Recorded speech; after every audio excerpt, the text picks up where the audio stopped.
The CentreSteer Podcast, a Land Rover podcast by Land Rover owners. Our guest for the 100th podcast is Bill Burke. This is Bill's triumphant return to the podcast. We talked with Bill on podcast 51, which was posted July of 2017. It really was the June episode, but by the time I posted it, it was early July. For the 100th podcast, we're going to focus on Bill's participation in the 1991 CAMEL Trophy. The CAMEL Trophy was a vehicle-oriented competition that was held annually between 1980 and 2000, and it was the best known for its use of Land Rover vehicles over challenging terrain. The event took its name from its main sponsor, CAMEL cigarette brand. The following is an excerpt from CAMEL Trophy Club's website, and it provides the beginnings of the CAMEL Trophy in 1980. It's a bit lengthy, but I think it's good to set the stage for what the CAMEL Trophy is about. The construction of the Trans-Amazonica, and that is the word, highway by the Brazilian government involved the felling of millions of trees, the construction of hundreds of bridges, and the movement of billions of cubic meters of red clay. In a short time, the jungle reclaimed the thin ribbon. For a quarter of the year, the road is underwater. The Brazilian government called the Trans-Amazonica the road of the century, but locally it was known as the Highway of Tears. The CAMEL Trophy concept began in 1980 when 3 teams from West Germany set out to drive 1,600 kilometers of the Trans-Amazonica highway in an event planned and led by Andreas Bender, just 27 years old. For this event, the complement of 6 crew members drove Ford-built Jeep CJ6s, hired locally from Hertz, or so the story goes, the only time the CAMEL Trophy didn't involve vehicles from Land Rover. The 3 teams started their journey near the Atlantic coast at Belém, a city of 200,000 inhabitants, which stands at the mouth of the muddy Amazon River. The road was bone dry as it had not rained heavily for some time. The Jeeps danced and rattled over the deep ruts and cracks in the earthened road, throwing up thick clouds of dust. It was so dusty the crews resorted to wearing face masks to enable them to breathe. For 12 days, the heat, mud, and insects of the Amazon jungle, although by the standards of subsequent 1990s events, this first effort was small, it was nevertheless tough, the teams making slow progress through the quagmires and swamps of what was the world's longest road. As the CAMEL Trophy participants staggered filthily and exhausted into the hotel reception, the doormen refused to let them in. Surely they were gold prospectors or bandits.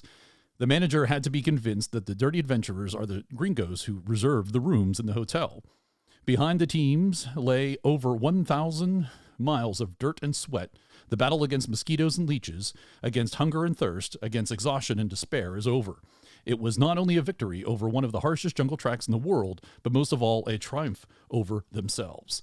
With 1,000 miles of adventure, the legend of the CAMEL Trophy was born. Bill was an alternate for the 1986 CAMEL Trophy that took place in Australia. He had a seat for the 1991 CAMEL Trophy in Tanzania-Burundi. Out of 17 teams, the Americans finished 5th overall. The following is the CAMEL Trophy's club's write-up of the Tanzania-Burundi CAMEL Trophy. In 1991, CAMEL Trophy returned to the African mainland for the first time since the 1983 event. CAMEL Trophy 1991 was significant not only because it crossed the border between 2 countries, but also for its record entry of 17 nations. Once again, the Land Rover Discovery TDI was the vehicle of choice for the teams, although this event was the first to use the more accessible 5-door version. The route retraced the trail of the famous Scottish explorer Dr. David Livingstone, who led a successful quest to discover the source of the Nile in the 19th century. The 1,800-kilometer convoy route traversed some of the most dramatic and spectacular scenery in Africa, teeming with precious and endangered wildlife as it's made away from Dar es Salaam in Tanzania to Bujumbura in Burundi. With the belated advent of the rainy season, many of the Tanzanian tracks, particularly those through the areas of black cotton soils, became treacherous quagmires. Progress was slowed dramatically, and the incessant whine of winch motors even drowned out the sounds of the African bush. At the end of this CAMEL Trophy, during which sleep was a particularly rare commodity, the Austrians won the Special Task Award, while the Turkish team won both the Team Spirit Award and the overall CAMEL Trophy. This is the first event where the new scoring judging system provided 3 potential award winners for the CAMEL Trophy, Team Spirit Award and Special Task Award. Although the introduction of the Special Tasks Award represented the beginning of the gradual move away from the adventurous expedition style of the event, in the future, the overall winner would be calculated using a combination of Special Task results and Team Spirit results. And now, welcome back, Bill. Hello. We didn't even time that. That's great. Way to go, Henry. All right, we're leaving that in. Hi to Henry, too. Welcome back, Bill. And we're looking to do a deep dive into your participation in the CAMEL Trophy. When someone reads that, or someone else explains it, how it's been written up, through the media, I always kind of shake my head and kind of like, wow, did we do that? I wondered that too as I'm reading this. How much of that is accurate and true? Well, to your experience, much all of it. Yeah, my experience. I remember the winching for kilometer after kilometer after kilometer. I think there was many days we had to winch 15 kilometers without driving it. Going through the game reserves and seeing all the animals that blew our minds. And, we felt like little kids. And then we realized that it's Africa. You could get eaten by lots of things. And then, it was day and night. So there was, half the event was at night. I mean, I think even at one point, the last group of the people with the event management, like the first aid truck and stuff, they were 3 to 4 days behind the first group, which was, it was arduous. I guess that's a word I would use. So how did you get into the CAMEL Trophy overall? Because this was not the first time that you applied to get into the CAMEL Trophy. You started first in 1985, trying for the 86 Australia journey. That's correct. Yeah, you did your homework on that.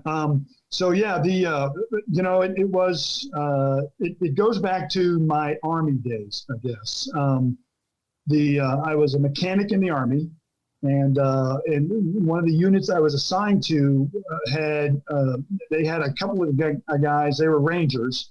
I was in the 101st Airborne, and they were Rangers, and they participated in the Ranger competitions, which led to, and that was for the U.S. Armies and Navies and whatever else. And then that led to a thing where one of the guys competed in with the American elite in a thing called the Raid Gaulois. And now the Raid Gaulois was a thing sponsored by Gaulois, the cigarettes, Gazoisie, but Gaulois was the French cigarette. And then that was a competition based on all the elite Army, Navy units of the world, and they competed against each other in kind of like an eco challenge, the precursor to the eco challenge. You had to air deploy, and then the guys that I was associated with was in Madagascar, and so they had to deploy. I had nothing to do with it. It's just buddies in my unit attended that, and they had to run cross country and shoot at targets and raft and dive and kayak and do all that kind of stuff for like 15 or 18 days, and that got me thinking about these crazy outdoor adventure things. Obviously, way before Red Bull, so that's when CAMEL started, kicking in all these crazy athletic events of endurance and a high risk for the person. And then the CAMEL Trophy came on my horizon, many years later, because it just seemed to be like a cool thing. So I'd always followed these kinds of events. As a Walter Mitty in me would say, wouldn't it be cool to, pilot a jet, or kayak down the Rafiji, something like that. And so I followed the CAMEL Trophy. The Americans only fielded a team, a few times because it was R.J. Reynolds Tobacco who funded really the whole thing, and so it was based on cigarette sales per country as to what the budget would be. The training budget, the uniform budget, buying the Land Rover, and then the transportation and all that. So it was a big to do. And so in 85, when the application came out, I was like, asked my wife, and she was like, sure, but we got to have, you got to save money for, the 3 or 4 weeks or the month that you're going to be off, because, you got kids, you got to pay the mortgage. And I was assured that she would not change the locks, when I came home. So, there was that kind of support also. Yeah. You still have a life, and you still have to take care of your family. Yeah, absolutely. Yeah. Participants aren't paid for the CAMEL Trophy, are they? No, it strictly volunteer, and that's the advantage of that. It's an amateur event, and so that is why once you compete, you're not allowed to be part of the team again. You could be asked back as a support driver, which a lot of the various people did, the guys and gals, they might drive the film crew truck or the mechanics truck, or whatever, and so So that is the thing that goes back. But once you compete, so when I was picked as an alternate, I was still able to, compete for another seat because I didn't go on the event itself. And then in '87, so '86 was Australia. I was an alternate that year. '87, I didn't have time, in life, whatever it was. That was a good year because that's when they introduced the Range Rover to North America. And so that was Tom Collins, Don Floyd, and Don was the alternate with me in '85. And so he tried out again in '87, and then he got the seat with Tom, and then they competed in, of all places, Madagascar, and that was with the Range Rover. So when they came back, that was a big publicity thing for Range Rover North America, and that opened a lot of doors for those guys. To interrupt you for a second, Bill, those were Range Rover turbo diesels. Yes. Just want to point that out. I know. Yeah. Not the V8, right? Yeah. And, but then of course, they brought the V8 into North America, but right. Yeah. That was, I have a friend of mine who has one of those from that year. He's in Germany, and he has one of those turbo diesels from that event. Yeah. It's really cool. Very cool. And so did you apply for so 87, did you apply for anything else between 87 and 91 then?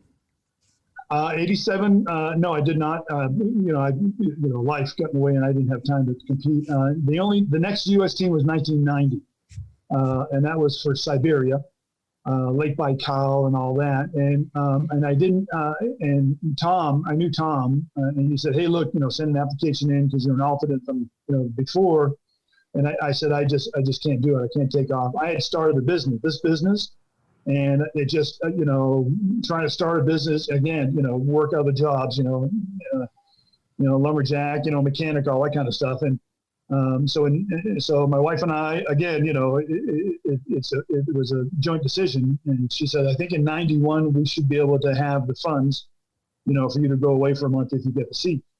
And so that's when I sent the application for 1991, and well, here we are. So how does that work? You put the application in. Do you? I guess this is probably before you would maybe submit any sort of video. What was the application process like, and then how were you selected? Yeah, so Tom sent me an application because I had aptitude, I guess, if you will. And then they were scrutinized by Tom and other competitors. And I know this because I did that subsequent years. We sat on the board that reviewed all the applications and all that. It takes a lot of time to go through, 10 or 20,000 applications. A lot of them were many. Yes, that was for the American, for 2 seats in America. Yeah. In 91, I think they said there was 3.5 million applications for the 34 seats. Yeah. Damn. And then, right. That just like, how do you even get through all of that? That seems an insurmountable task. But that makes getting into Harvard seem like a cakewalk. Well, it's kind of, well, so, it's like looking at resumes, which is what it was.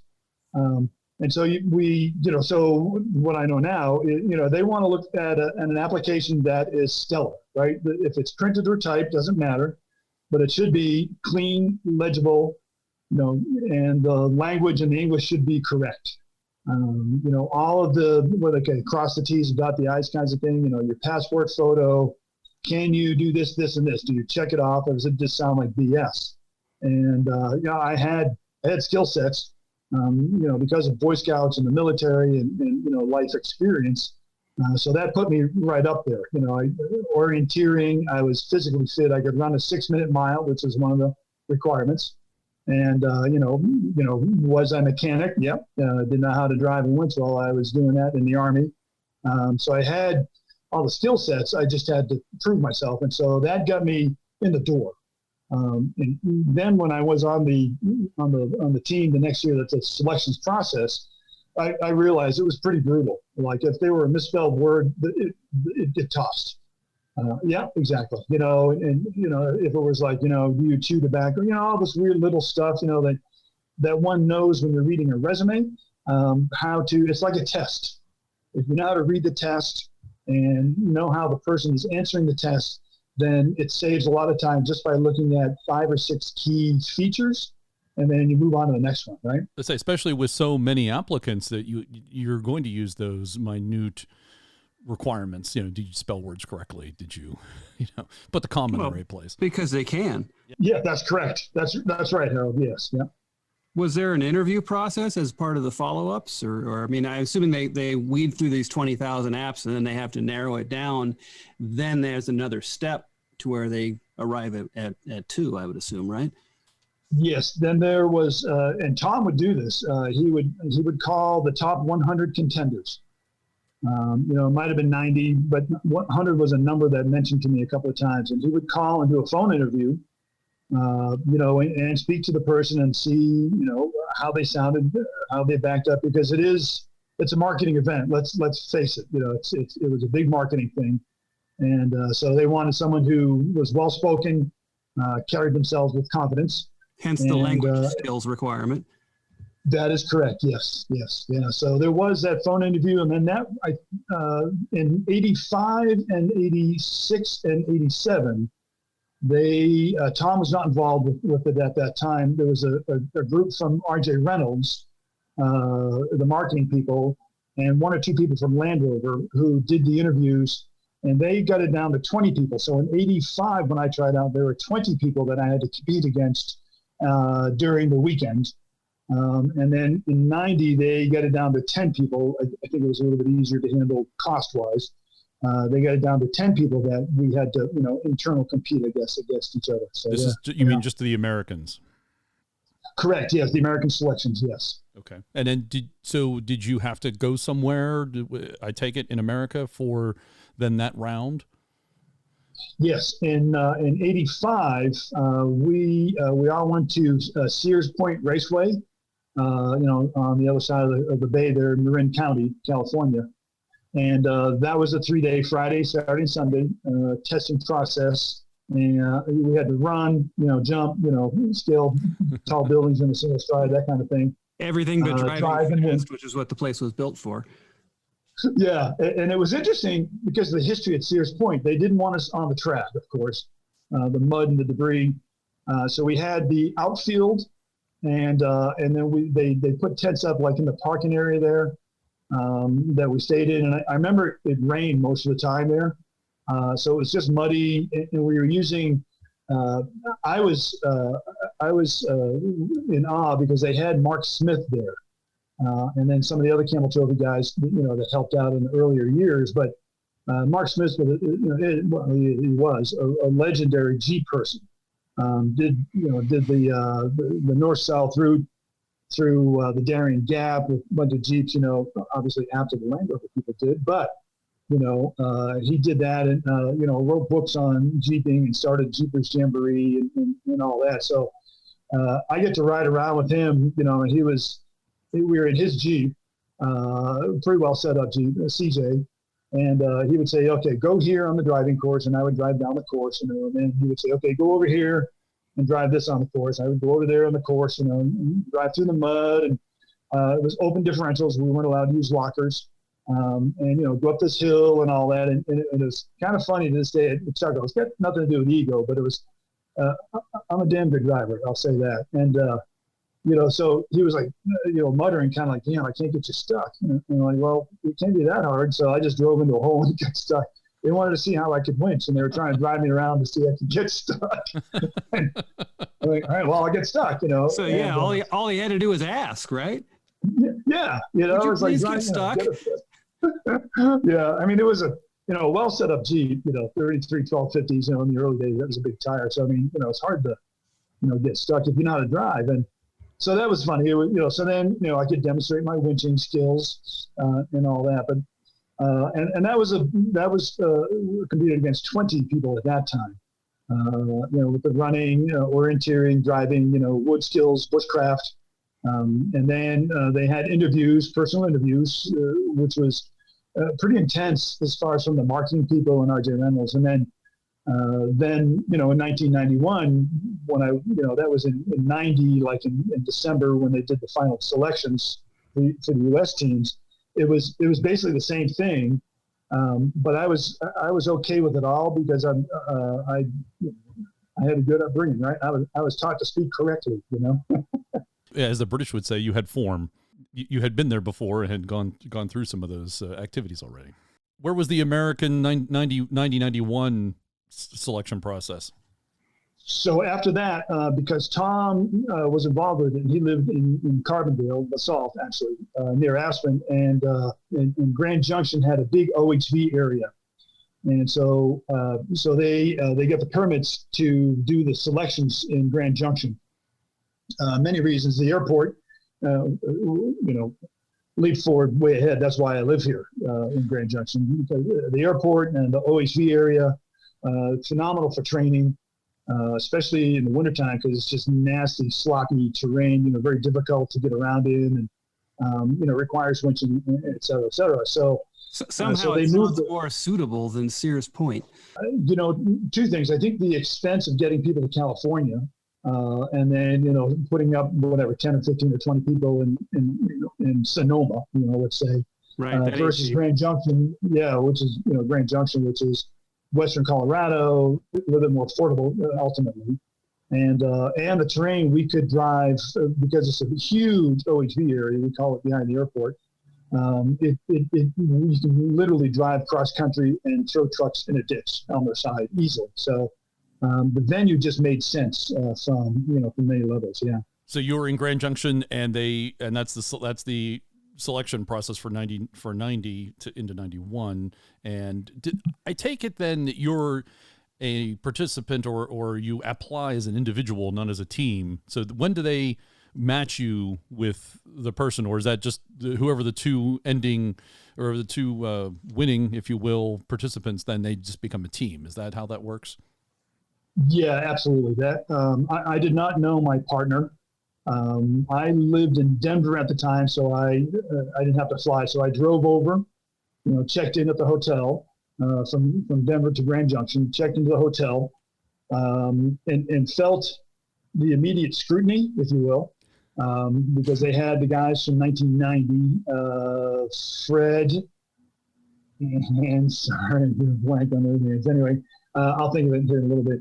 But so they had, those people, Land Rover people, Duncan Lee from RJ Reynolds, and Brenda Fulmer from RJ Reynolds. Lee McGee people. And Fred Monsey. Lee McGee, yeah, Fred Monses and Lee McGee. Yes, thanks. Yep.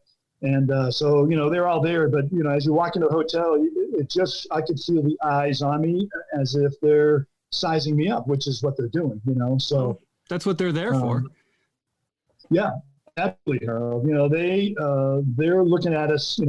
How did we walk in the room? What we're wearing. I mean, all this little stuff, but it means means a lot to a certain extent for that. So, and that was I think it was in December. I know there was snow on the ground. I know that. It was either early January or early or mid December. I think it was mid December. And so we get in there. Then get checked in and get your gear, and then you have the orientation meeting, which is Friday afternoon. I don't know the times, and then they had a big ballroom kind of thing, conference room, and that's where you started to mill about and meet all the other competitors and size up the competition, and then get to meet some of the heroes of the Land Rover world, which was really cool to see. I was 38 when I competed in the 1991 trophy. And so I was kind of like the odd guy. I was the old guy in the room. The rest of them were late 20s, very early 30s, if past 32. I think my partner was 28 at the time. So it was kind of that. It didn't intimidate me as much as I was thinking, these are young people, and I better perform. I better do what I was supposed to do. One of those things. But by now you have your own business. You were already running Bill Burke's 4x4 America. Is that correct? That is correct. Yeah, because I got that idea. Not to jump around, but when I came back from in '85, the selections in '85, we went to England, and we got to go to East Newcastle Estate. And the Land Rover factory on the Defender line, and then also the early jungle track. There wasn't much really there at the time, but and I got to work with the likes of Roger Craythorne and some of his team, and it was an aha moment. It wasn't like I fell off a rover and said, okay, I can do this. My life had put me there, and I had skill sets. Boy Scouts, military, all that other stuff. The guide training I took as a mountain guide, and things like that. So I came back super enthused with the idea that, and I said to my wife Rachel, I said, I want to teach four-wheel drive, off-roading, whatever you want to call it, because I think A, the American public needs it. B, it's what I want to do. It's going to get me outdoors, and I'll be a guide. C, I think we'll make money as long as, Rachel, you keep working. Well, back then it wasn't as big a thing as it is now. You had to have been one of the first guys out there thinking he's going to make money teaching people this stuff. That's right, Harold. There was no models. Land Rover had their demonstration program. Jeep Jamboree was kind of new, but that wasn't really about training, or guiding like I was, my business model. So it was a struggle to find, a model, and so I had to use hunting guides or fishing guides or things like that, and to go forward with that. But so that's when I did that. So I started that officially in 1986. So when I tried out in 1991, I had this business going, and it was a benefit, because I had the skill sets already to be, standing up in front of a crowd, how to talk about this, how to talk about that, how to sell yourself. Yep, absolutely. I just had to walk the walk physically, and that was a big thing with the trophy. A lot of people think that, just because you're a good driver that they can train you to be an athlete. But really what they're looking at and what we learned is we would pick an athlete because it's pretty easy to teach them how to drive. But again, one of the criteria was a 6-minute mile. And they didn't tell you that you're going to run 5 miles in sloppy mud snow conditions, and you better keep the pace at a 6-minute mile if you can for those 5 miles. And there were a couple of kids that, I say kids, that during the run, one guy, he was from Aspen, and he lived at altitude up there. And Grand Junction is 4,600 feet, and I lived in Mile High, but still physically fit. He took off like an elk, and I'm like, oh crap, I'm like, well, okay, so I'm not going to be first, but I can sure try to be second, third, and fourth, in the continuum of the selections, right? And that was my mindset, was I need to finish in the top 3 in all the competitions, and then just be the generally nice person I am with a smile on my face, and I'll win them over that way. Well, apparently you were successful. Yeah, it worked out, I think. Yeah, right. So they take sounds like 20 people then to the American selection process. They whittle that down to 4. Is that correct? Yeah. So 90 and forward, they get to 10 people for the selections, for the U.S. selections. And then they whittle it down to 4. And so throughout the Friday, Saturday, and Sunday, no sleep unless you nodded out, someplace. And it was cold. If you've seen photos, of the U.S. selections, we had, thick hats and gloves on. There was about, foot of snow on the ground. So we had to do the 5-mile run competition. At the end of that, we had to cross an arroyo on a line, hand over hand. And then at the end of that, they had a 2 lengths of foam pole, and we had to cut that with a chainsaw. So we had to prove our prowess, I guess, if you will, with a chainsaw, or the fact that we didn't know how to use one. Some of the guys, they didn't know how to start the chainsaw. So I mean, that's a fail right there. That's points off. And then yeah, exactly. And so you cut a length of wood, and then they say, all right, cool, pick that up, and you've got a quarter mile to finish the run. So you got to carry that log piece with you. Wow. On a run. They want to see if you grumble, it's like, oh man, this, and that's a negative, right? And like, oh yes, sir, give me more, boom, and that had a lot to do with my, military service as far as, give me more, sir, So if you can laugh your ass off while you're lugging this log, then you get points. Yep, absolutely. Yeah. And then, we did that. Yeah. Yeah. One had to be positive about the whole thing. I mean, we joke about it being in the Army. It's kind of like, at least they're not shooting at us, so I'm okay. Yes. Well, as you said, this is you're basically becoming a brand ambassador, not only for Camel, the cigarettes, but, Land Rover also. And so they want people are going to project a positive, good image for the vehicles, especially in this case. So yeah, That's they're right. looking, and with all the contestants you're saying that apply, and whittling it down it's got to be great. It's tough. It's obviously tough. Well, and I think it's doubly hard because you have to please a consensus of 2 clients, not just one. Yeah. No, that's a very good point. Yes. Because in 85 and even in 91, I had waist-length hair and an earring. And a mustache. I want to mention you had that mustache. Yeah, that big, kind of like bonga wong chaka mustache. But yeah. Sorry, Bill. And but no, that's cool, man. No, I mean, and I think in 85, I think that affected me. To a point, because it wasn't exactly, where a man belonged kind of thing, and then obviously times changed in the 90s, long hair and a ponytail and earring was not a big deal as long as you could walk the walk, So they take the 4 of you, you make the last 4 of the American selection, and they take you to, I think, back to Esner Castle for the final selection.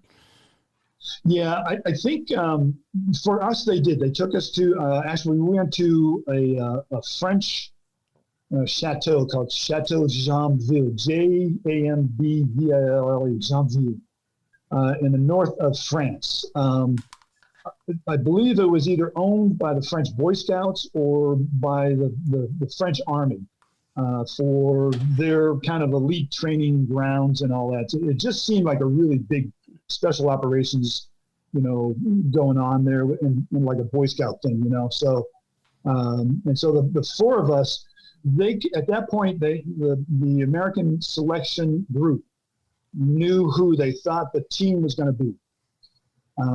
We did not. The 4 of us did not. And so, we're trying to get chummy and see, get to know each other. And then we flew over into Paris and saw how some of the guys handled being, thrown into a foreign environment. Fortunately, I've traveled a lot before that. I was stationed in Germany, so I traveled a lot all over Europe. But a couple of the guys that were for the American teams, they were a little off put by, okay, now I've got to speak a different language. What do you mean, taxi driver? You don't understand English. And so that was kind of interesting for me to see the lack of worldliness, I guess I'll call it that. And then, and so anyway, we went to this, we checked in to this big chateau, and it had, barracks. Again, it reminded me of Boy Scout camp, bunk beds and all that. And they put us, as far as our roommates, we were with the team from the Soviet Union, which actually they were Russians. The Yugoslavian team, which there is no Yugoslavia now. I think they're all Croatians, and then the Greek team. And so we were kind of put around, so that was our rotation schedule, if you will. And then they would mix us with other teams and different, and that was 5 days, 4 nights, very intense. Again, very athletic. And so the 4 of us on the American selections team, obviously we were being observed by everybody now, how we interacted with these foreign people, if we could try to speak the languages or, English was the official language and not American English, it was British English. So even I had a hard time with that. We all do. Yes. And what the hell is a bonnet anyway, So something you wear on your head. Yeah. Easter, right? Yes. And so there's things there we had to run. It was a marathon. So 23, maybe not a marathon. It was 23 kilometers. So half a marathon. We had to run basically on orienteering, map and compass, and knowing our pace. So they gave us pages of notes to take, and they said, okay, now go off. And you would have to run, like 3 kilometers and make a turn a different direction. And they put you in the middle of a village. And the only way you really knew it is if you were good with a compass and knowing your pace, which I knew. Usually the French kids would be standing on the corner and kind of like pointing the direction where you're supposed to go. And that was 23 kilometers. And that included, climbing over rocks and up in trees and zip lines and, through the countryside. It was awesome. It was just phenomenal. I was blown away with that. Just being able to run through, you had to climb over fences and chase cows and, the whole thing. The end of it was we zip lined out of this huge tower, and we had to hit a target in a pool when we released off the zip line. And that was cool. And I did, they did pretty good on that. And then any chainsaws? No, not on that one. They didn't.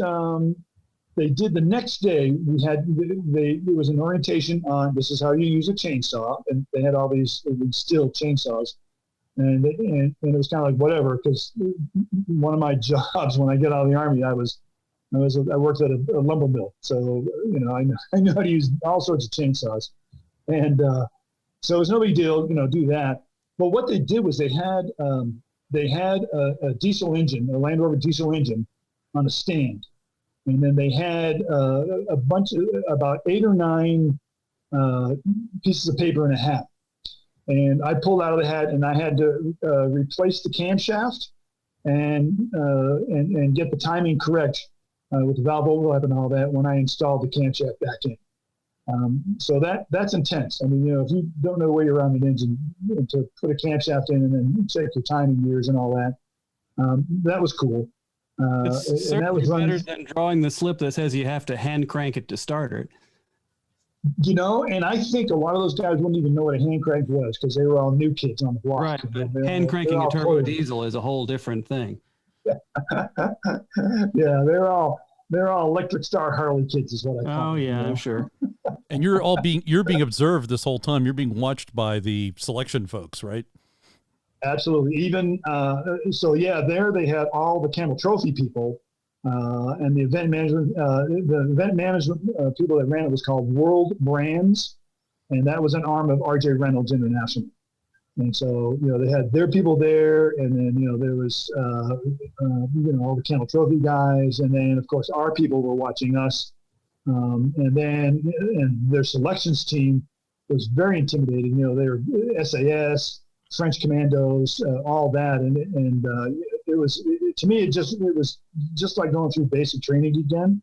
You just had to keep up the pace, keep hydrated, eat food whenever you could eat the food. Yeah, even Henry agrees. And so that was intense. Those 5 days and 4 nights, and they some of the exercises they had. Where they'd wake us up like 2 o'clock in the morning after maybe an hour and a half of sleep, and they'd run us in the woods, and we had to build a bridge, for example. They had all the timber and all the ropes, and they broke us into 2 groups. There were 4 competitors per group, right? So each one of us had a 1, 2, 3, or 4, and so they broke us up into like 2s and 4s go one way, and then the 1s and 3s go another way. And so we had to, build these bridges with ropes. And of course, one can imagine all the languages. I mean, there's 17 countries involved with this.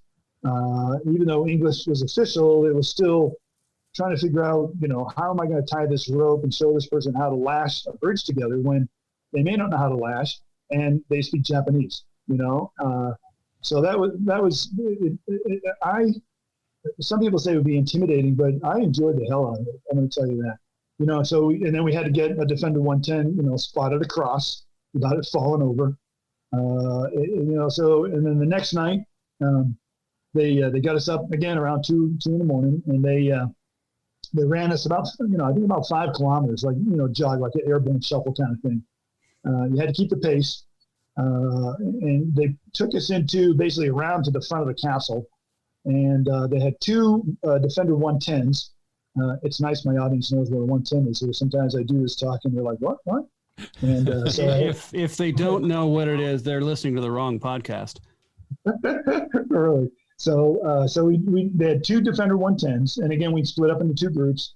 The steering wheel, steering tires were hard locked all the way over to whatever, left or right, it doesn't matter, and the doors were locked, and the truck was in neutral, and so we had to push, pull, and shove this truck through a circuitous route through the trees, and get it around and try to maneuver it, and then it was about, I don't know, it seemed like forever. It probably was a kilometer, but it seemed like forever. Yeah, with the wheels hard locked over, you're trying to go straight. Yeah, it's going to feel like 1,000 miles. Yep.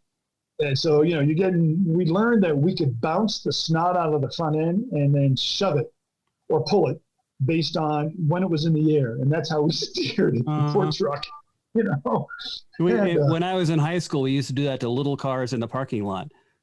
Yes, yeah, like the old turn them sideways. Pick them up and turn them sideways. Yes, yeah. Yeah, it's nice to know another hooligan. Right, so that was another special task. And, it's all to challenge, obviously, the individual, but to see how the collective gets together to make it happen. Yeah, it's your problem-solving skills. Yes, who are leaders, who can convince the others to do the work that needs to be done, who are followers, who are happy to just take the orders, and then who's the in-betweeners, right? So, and it was nothing new to me, but I just knew that I had to do the best I could, right? And I gave, 180%. And I believe everybody did. There were some who I think got into it and they were kind of like, holy cow, this is a lot more than I thought. And there were some people who walked out, they went away. I don't know who, but I know that the numbers, even during the U.S. selections, the numbers, they didn't drop out, but there were a few people I was less worried about as the time, the weekend went on, right? And the same was true with the international selections. There were less people I was concerned about, even for the U.S. team. But on the initial overall selections, they're like the Soviet guys. There was one guy who was like, I just can't do this anymore. It's not really what I thought it was going to be. And I'm like, well, what the hell do you think it was going to be for 23 days in Africa? Staying at hotels and going out and doing a little bit of winching here and there, right? Overlanding. Yeah. That's it. Yeah. That's it. And lots of vodka.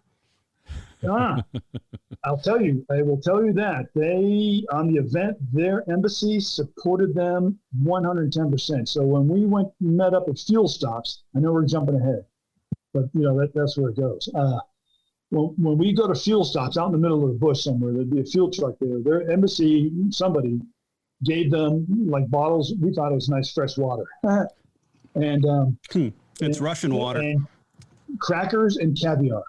And it was like, holy cow. And it was like the best moonshine vodka I had ever had. Well, they shared. Yes. They shared. Yeah, only with people that they wanted to get drunk, who they were worried about competing with. Yeah, right. Of course.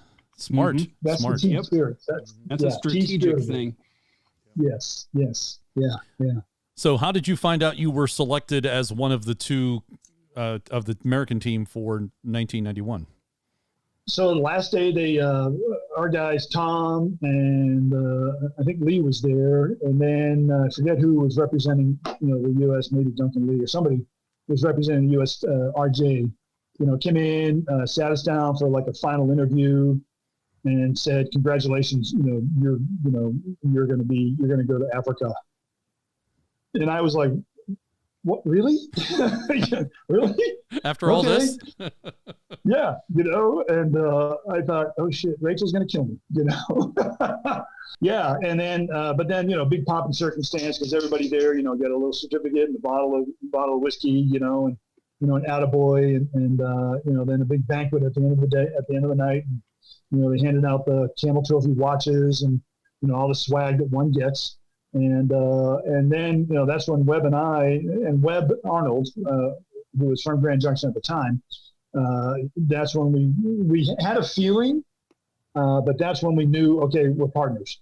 And so that's when we really started kind of hanging out with each other and saying, okay, here's what are your skills, trying to know each other better. then the U.S. took us to Eastern Castle after the French selections. We flew directly to I think it was into Birmingham and then Solihull, and then we spent 3 days learning rally math, which I knew time, speed, distance, and simple algebra, but to actually do it while you're driving around and doing it somewhat professionally, I guess. That's where I found out that Webb was really smart, and he was able to do the mathematics while sitting in the passenger seat and read the logbook and not puke, because I'm not that guy. It's an important skill. Yeah, it is. Yes. I talk about it. The joke I make is we use Petzl headlamps at the time, and so I say, sit in a closet and have somebody take your chair and rock it back and forth violently and try to do algebra and see how that works for you. With lights flashing on and off too. Yep, absolutely, yeah.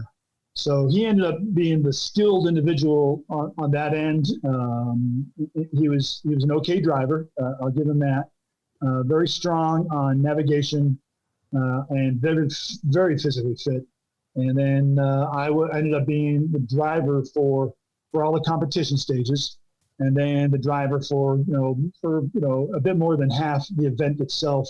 And he would, whenever I was tired, he would take over and vice versa, that kind of thing. So how long do they have you schedule yourself to be away? Any special preparations before you go? Well, yeah, see, that's interesting. We didn't have a big budget, and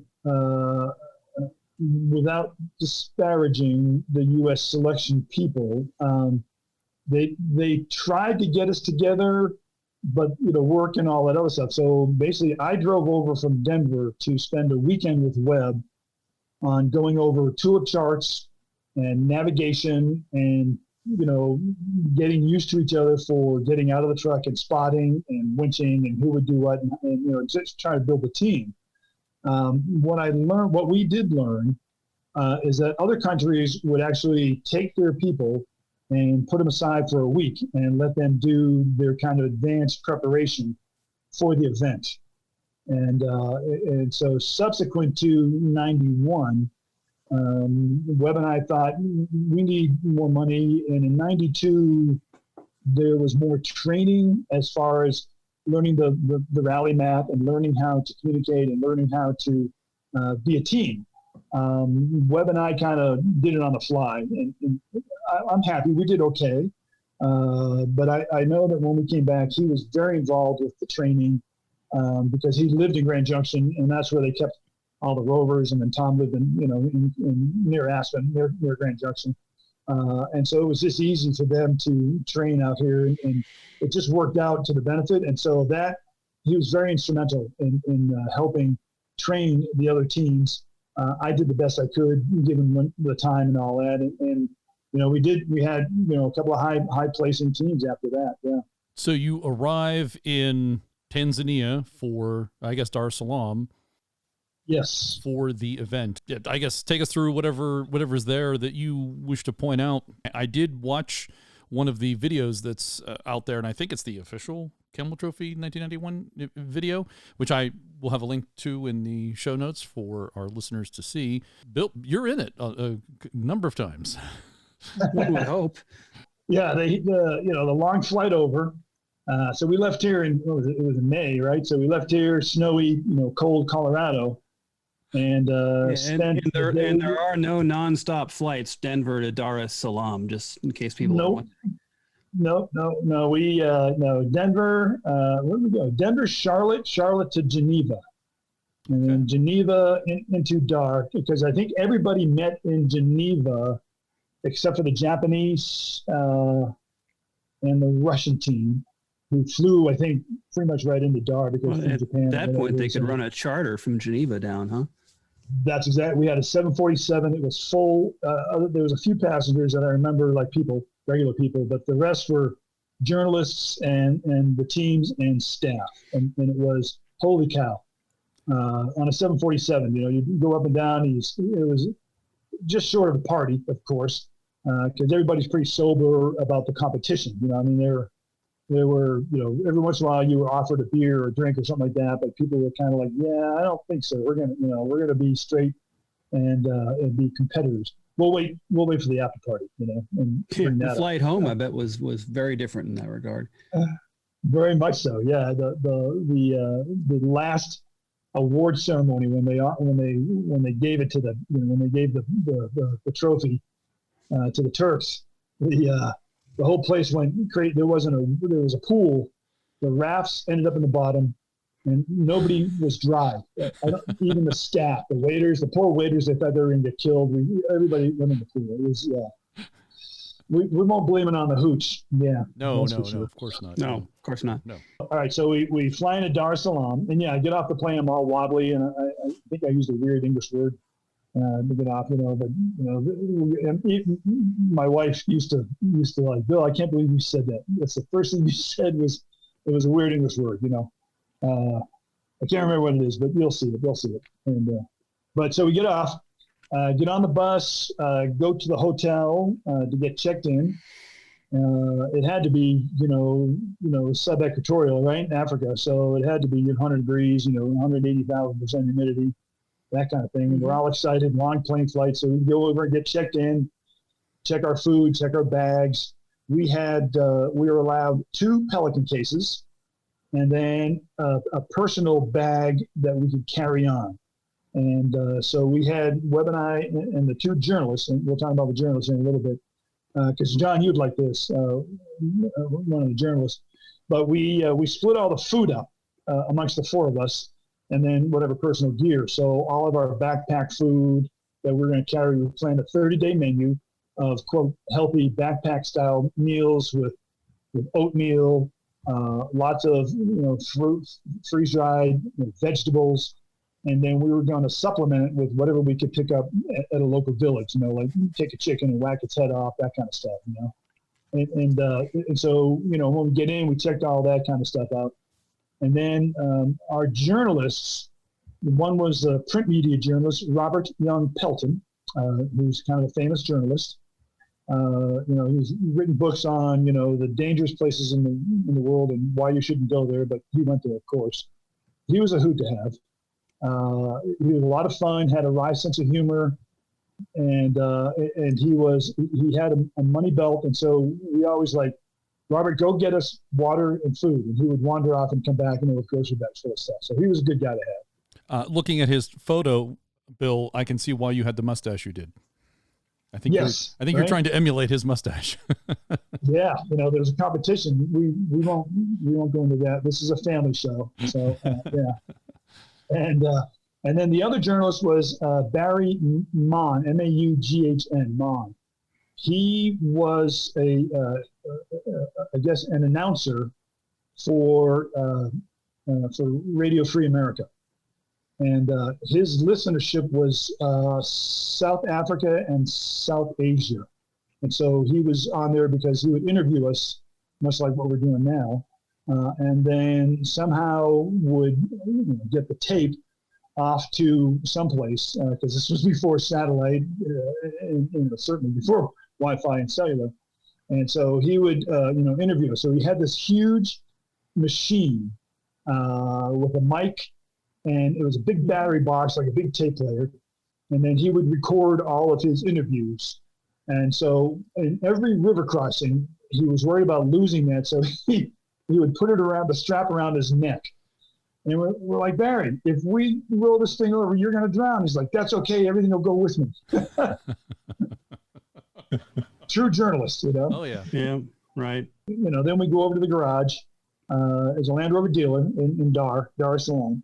Go over there, and then all the shiny new Land Rover 5-door Discovery, first year for 5-door Discoveries, showed up, over there, and they had all, the flags and the names. And so we had to go around and look for our car. And we had to do basically a dealer prep because they had been on the boat with their engines running. So there were a bunch of hours on the truck, on the engine, very low miles. I think they were just driven around, the factory, probably maybe 100 to 200 miles. They left them running on the boat ride? A little bit, to get the engine broken in. Oh, okay. And, All right. That's not normal yeah. procedure then. That was just for this event. Gotcha. Yeah, it could have been, at the dock, or not necessarily on the boat, but probably at the dealership, that kind of thing. So they put some hours on it just so you have a break in, so you can just get in and go. That's correct. Yeah. Got it. And so we did the P&D is what it's called, preparation for delivery. Right. Checked all the bolts and fasteners and inventory equipment, the repair kit with the foot pump and the hammer and the spanners, and then all, the extra fuel cans, make sure all the fuel cans and water cans are topped off, and, all our personal gear was loaded. So, Bill, is this the first time you have driven or sat in a Discovery? No. During the selections, they had 2 3-door Discoveries that we could drive in the United States. And then in France, during the international selections, they had a lot of the Discoveries from the 1990 event, all the CAMEL Trophy Discoveries. That's what we used to be tested and drive around in. And so that was the first time I experienced the Discoveries. I've been in Rovers all my life, so as far as that goes. So, but yeah, that was the first time to be in that Discovery, and then, but to get into a brand new Land Rover Discovery that still smelled new, squeaky clean, and they give you the keys, and they say, this is your car. And with a smirk, they say, make it last 30 days. And so Webb and I looked at each other. It's like, okay, it's a rental. Right. Do we need to get the damage waiver coverage? Really. So these are the 200 TDI Discovery. Is that correct? That is correct. Yes. 5-speed, hand crank windows. There were no radios in them. We didn't know that we could have brought a radio, but the French team brought a radio and pulled the dash apart and put a nice cassette player in their truck. So they had music, which is cool. It led to one night in the middle of some bushing, they showed up and they were playing Enye, which is, I've never heard of them band or her. It was really ethereal music in the middle of a clearing where we were waiting for the next team. It's just pretty cool, actually. That's Enya. Yeah. Yeah. And that was current stuff back then too. That's correct. Yeah. That and Monty Python was a theme. Always look on the bright side of life. That was pretty much our whole theme for that event. Excellent. Still words to live by. Yeah. Oh yeah. I noticed in the video that they had a shot or two from the inside of the disco. There looked to be something on the center dash that now looks like a display screen, but my guess is it was probably some like telemetry, but in the sense that it was probably showing inclination maybe of the vehicle, pitch and roll. Do you know what I'm talking about? Oh no. So yeah, what you're seeing there is what they call the Terra Trip. That's our rally. It wasn't really a computer. It was hooked up to the speedometer and the cable, and so it registered every meter.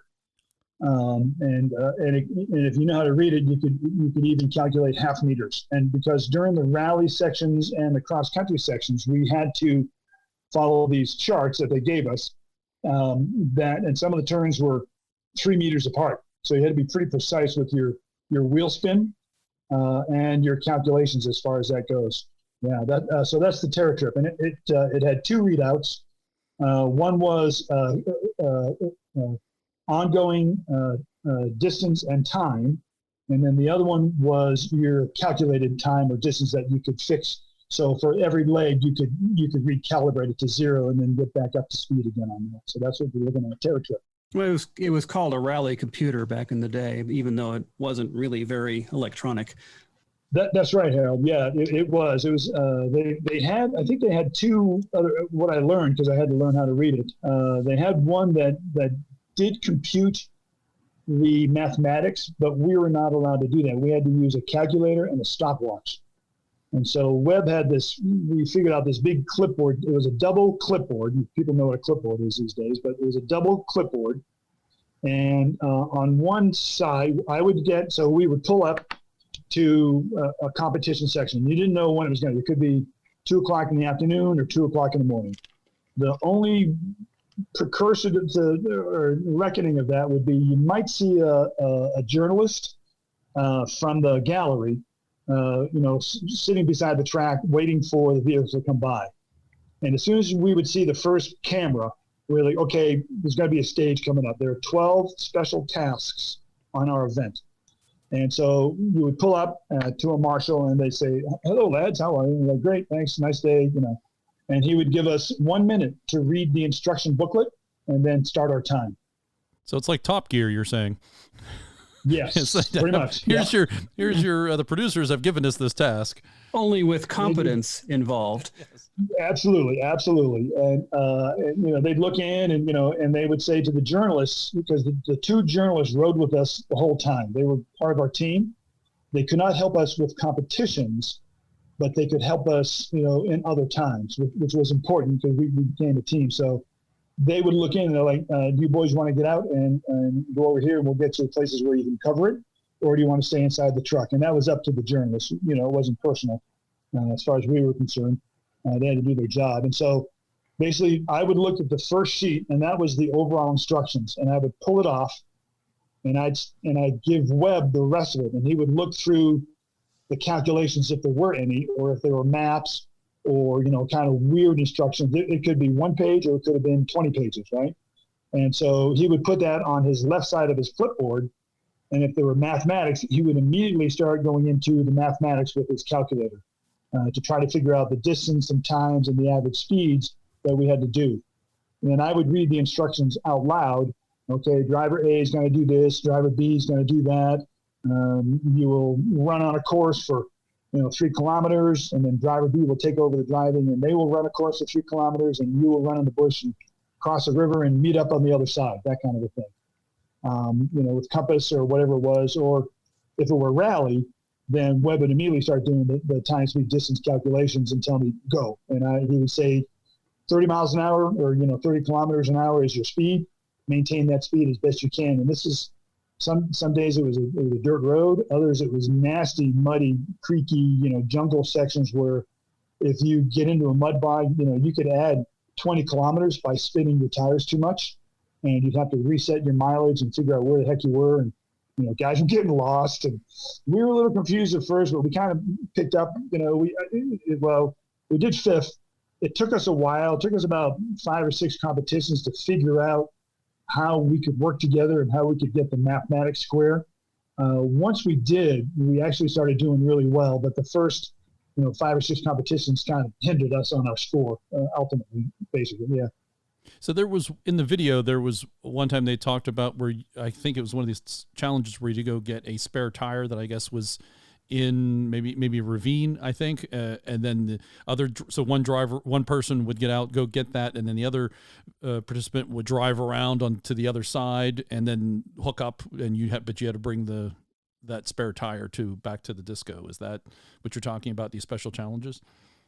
Yeah, that's one of those special tasks. Yeah, we had 12 of those weird, one could be like that physical challenge, and it was. And so, you had one eye or Webb. I know I did it. I had to pick up a tire, run on a prescribed course. So they give you a piece of paper, and you have to kind of run it on the course, carrying a spare tire. So you're carrying a spare tire, and you've got a piece of paper on go this many meters and turn, and yeah, wow. Yeah. And then the other guy would drive around, and then you mount it back up and then get in and finish off the task. Yeah, that's you had to be pretty physically fit, Steel wheel or alloy? Steelies, yeah. Solid Land Rover steel wheels, and that it was a 750/16 tire, probably full of mud, and so you're talking 70 pounds or something. Yeah. While you're running. That's right. Yeah. Yeah, I'm too old for that. That's for sure. At 38, that's impressive, Bill. I was too old at 38, I think, to be doing that. All right, so let's go back to the beginning as things kick off. So you've scrutineered, you've oriented with the discos, and you have your teammate Webb with you, and the journalists are going with you. Take us through the beginning and what happens. And there's a convoy, which in the video you see, they actually talk to you, Bill, and you're the one that says, you were kind of, I guess, moved to tears based on all the participants, not the participants, excuse me, all the locals who came out to cheer everybody on. Yeah, that was intense. Because we had to. The initial ceremony was in the gardens of the presidential palace. Because you think about this thing, probably infused $3 to $4 million into the local economies easily, right? By the time all the, let's call it, tax was paid in the event, and so all the cars were lined up, and then they had I think it was the president, or some ambassador, waving a flag. We drove out the gates and onto the main highway, leaving Dar es Salaam to get out into the bush. And the streets it was like a 4th of July parade is all I can think of it. All the countries were flying their flags on the front bumpers. And they had to be, 100,000 people lining the streets. It just seemed like the whole thing was, it was like a Macy's Day Parade. It just freaked us out. High fives, and as weird as it sounds, this was in 91. So it was right, at the end of the first Gulf War, what we call the first Gulf War, we were for once not ugly Americans, so a lot of high fives. Even some guys were like, yeah, not yet, and even there, some were like, yay, George Bush, the early first George Bush, and it was like I had a lot to do with that, but it was, it's kind of for once, people liked us, and it was great leaving that whole thing. And I'm sure everybody, all the countries that were involved with it, even the Yugoslavs, they were probably, holy crap, this is bigger than we ever thought. It's a world event, and we're representing our country. It's just blew us away. It's the Olympics on wheels. That's when it really hit me the most. It was kind of like, okay, I'm representing the United States in this international competition. The world is watching, and so I'm, let's do this, and Webb and I looked at each other and said, let's do it, and we did, we did what we did. So as we get out of town, I don't know how many miles, because it's a blur. Honestly, it's a blur, and we got out of town, a bunch of kilometers, into a big bush area, and then the event management came through. Took all of our flags, rolled them all up and put them in a vehicle. And then I think that vehicle went over to, wherever into Burundi, into the capital there. And that's the next time we saw the flags, was for the ending parade.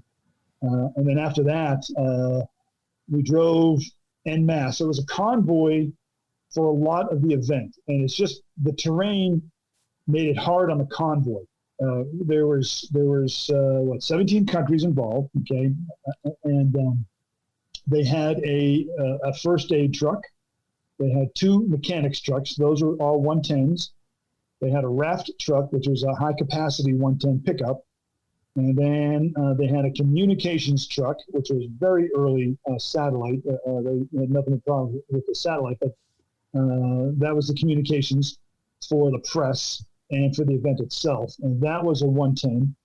Then they had 3 or 4 discoveries that were event management people, like the people who had reconned the route and knew where it was going, and they were dispersed front, middle, towards the back, and I think the end, to make sure that everybody, they had radios so they could talk to each other, as did all the support trucks, but the competitors' trucks had no communication other than the map or the charts that they gave us to follow whatever route they want us to be on. And so that got sorted out that first or the second day, as far as that goes. And then we followed. I think our leader was Mark Day.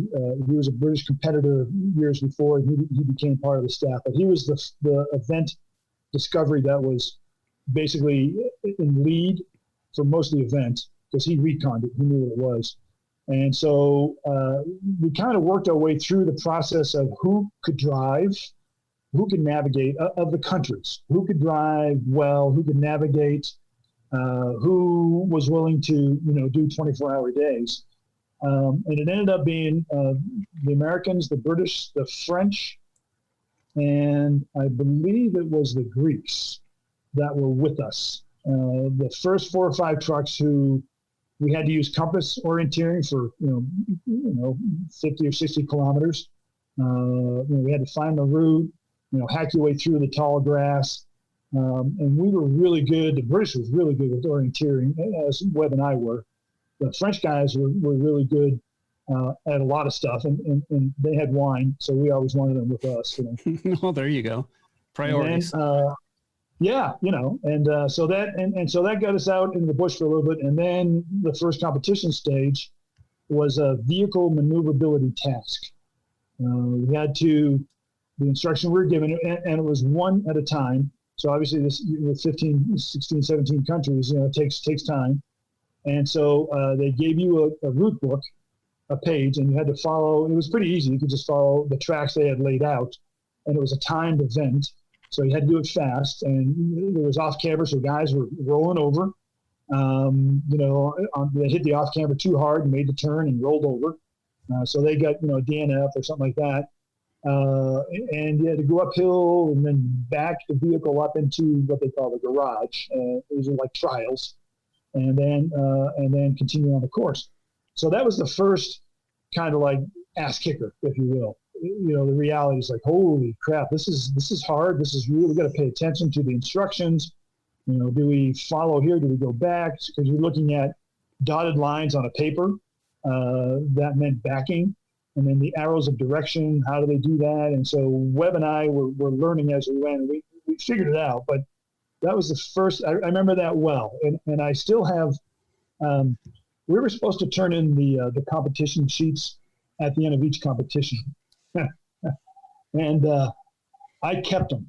So one of these days, if you guys, I have this large pamphlet, booklet, binder, full of all these competition and instruction sheets. And it's really cool to see how they looked. People to this day, they're like, holy cow, the rallies, and it's probably an inch thick of all the competitions.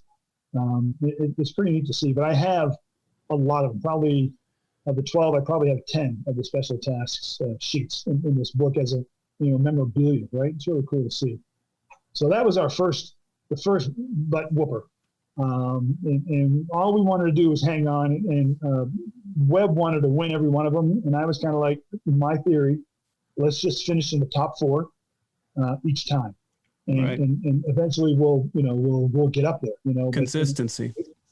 Yeah. And it kind of affected, because he was frustrated, you got to drive faster. You got to do this. I'm like, let's not blame game. It's intense, we're, sleep deprived and, competition and all that kind of stuff. So we figured ourselves out, and the journalists in the back were like, guys, it's okay. This is the first one, you're doing good. And, the whole thing. So they were, a good morale booster back there, for the initial couple. And then I can't remember the second one. I'd have to look at the sheets as far as a special task. But, from there, we all moved at night, no sleep. We kept moving through. And that's where it started to rain. So we were going through this black cotton soil, which was just nasty, like Florida cane sugar mud, just gross stuff. And the first couple of trucks, so we were first. I don't know how it worked out, but we ended up being first, like the scout truck and a point. And so I remember the grass being on a road that wasn't used, hadn't been used probably in 20 years, but it was a track. But the grass was 12 to 15 feet high. I remember that. Raining, and so our headlight, the raining, so our headlights, all of our big auxiliary lights are just reflecting back on us. Eventually it just, we started getting, night blindness basically from the light, like snow blind. And so we cut our lights back, and then we would use a spotlight, and Webb would be on the roof. I would drive a bit, and then I'd be on the roof, and Webb would drive a bit and try to find, you could see the crown of the road in the grass. So you could see it looked like the Monopoly Bridge kind of thing, it was an arc in the middle with two towers on the side. That's how we looked at it. And you could see where maybe where somebody had gone through on foot or with a bicycle. And so if you wandered too far to the left, you'd end up in the soft berm and get stuck. If you wanted too far to the left, you end up in the soft berm and get stuck. So we learned how to feel the berm of the road. And then the French guys and the British guys were really good at it also. The poor Greek guys, they just kind of followed us, and then everybody else followed. And we were moving through pretty good during the transition stages between competition stages. Pretty good because we had, it was wet and nasty track, but we had nice grass. The guys behind us, after about the 7th or 8th truck, it was just nasty mud ruts. And then we put the mechanics truck that was probably 8,000 pounds, and they were getting stuck. And so there was a lot of winching. So we kind of got, after about the second day, we were about 10 hours ahead of the main body of the group. And our scout guy was like, we got to stop and let everybody catch up. And we're like, cool, whatever. And it was down a river crossing. So, we got to wash our undies, and I got to comb my hair and, check the trucks out. And trim your mustache. Yeah, trim the mustache, and let everybody get caught up. So it was, that was intense. The first 4 or 5 days were super intense.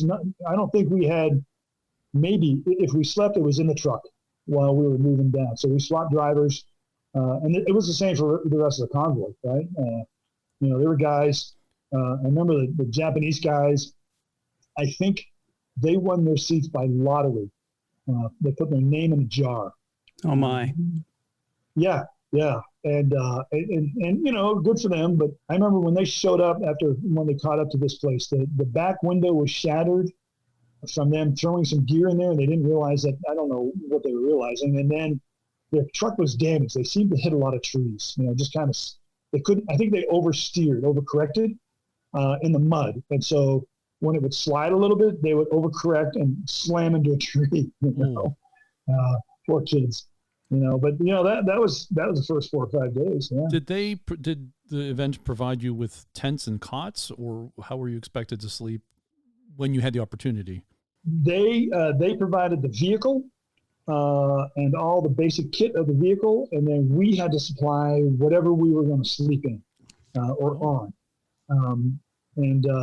Webb brought one of those tent cot things. No. I think Barry brought one of those tent cot things. Webb had a ground tent. I had a ground tent.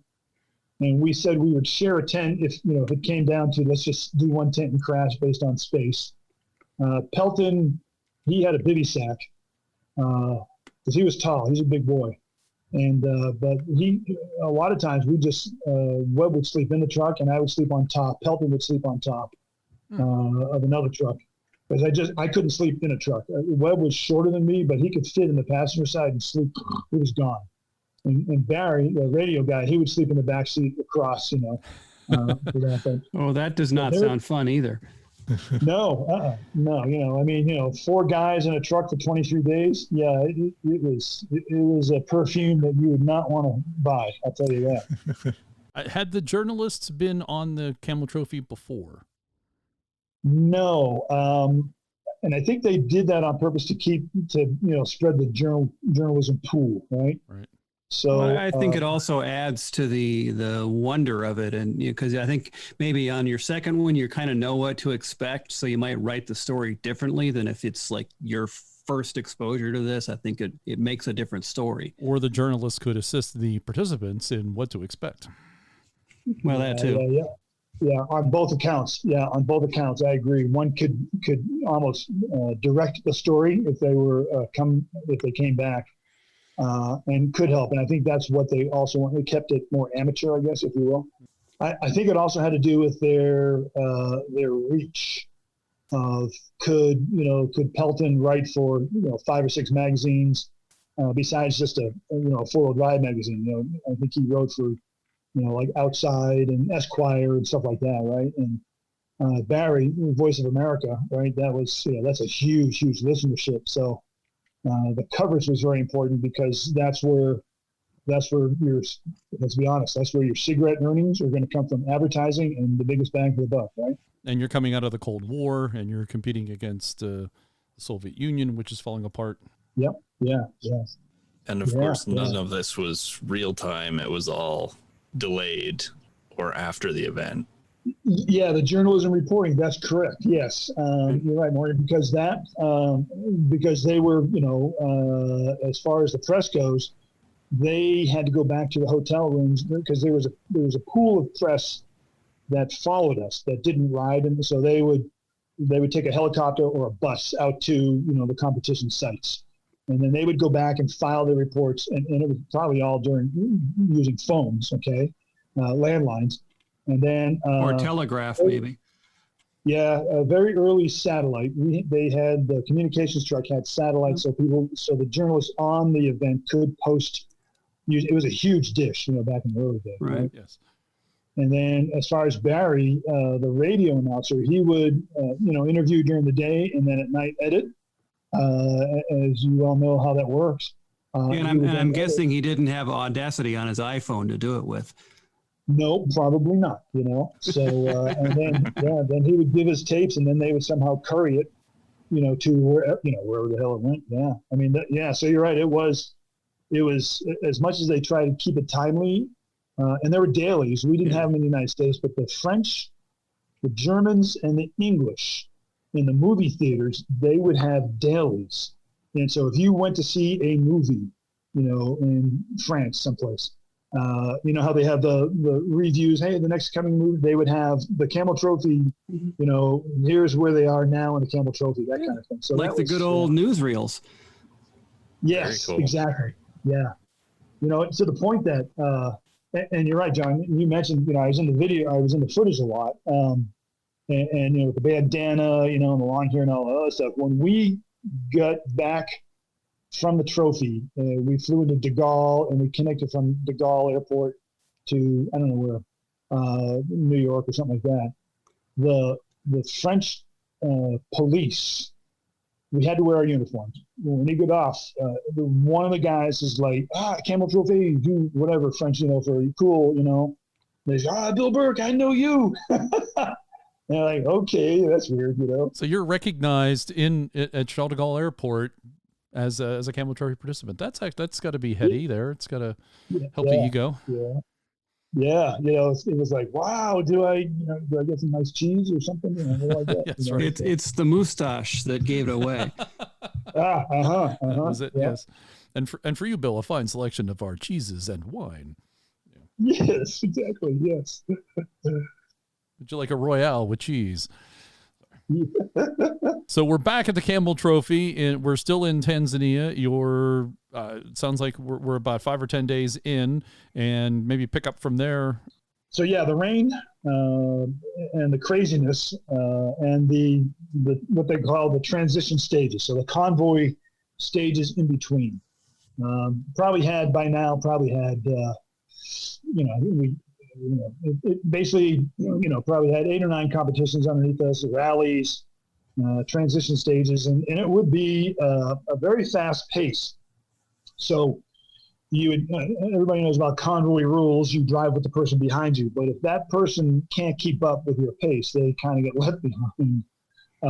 So Top Gear rules. There were a lot of, yes, exactly. So the front guy, the scout, was like, look, we've been stuck in the mud for 2 days. We got to make up some time, so let's go. And so we would do 50, 60, 70 kilometers an hour on these dirt roads, day and night, and hope you didn't hit a cow or some villager, on a bicycle or whatever, or just somebody just walking across the road at night. So we had to pay attention to that. But there were some of the guys, some of the teams, weren't that good to their trucks. If I remember, there were 2 clutches that got burnt out. Because they were stick shifts, and we're using the Super Winch Husky, phenomenal winch, but very slow.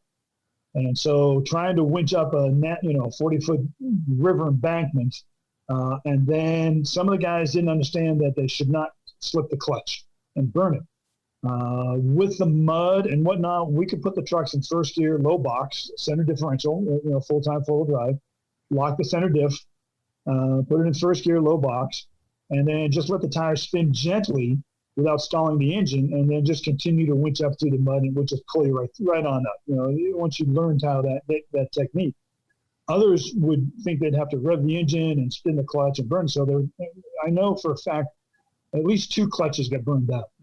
And those guys couldn't move, so we had to tow them up and out. And it took 2, and this is part of like your team spirit award. So we'd get a couple of trucks and tow them, up to a clearing, and then where we would, get the clutch, try to figure it out. And one guy's there, it was a muddy clearing, but there was a bunch of trees. So I climbed up the tree and put the winch up in the winch line, and we winched it up kind of like at an angle against the tree so we could have it like it was on a lift. And so they got 4 or 5 of us underneath there, we threw the gearbox back. The mechanic came up and gave us a disc and a plate, a pressure plate and a disc. For those of you who don't know much about clutches. And then we would change the pressure plate and the disc right there in the bush, throw the transmission back on. We could do it probably about an hour and a half, 2 hours, because a lot of us had skills.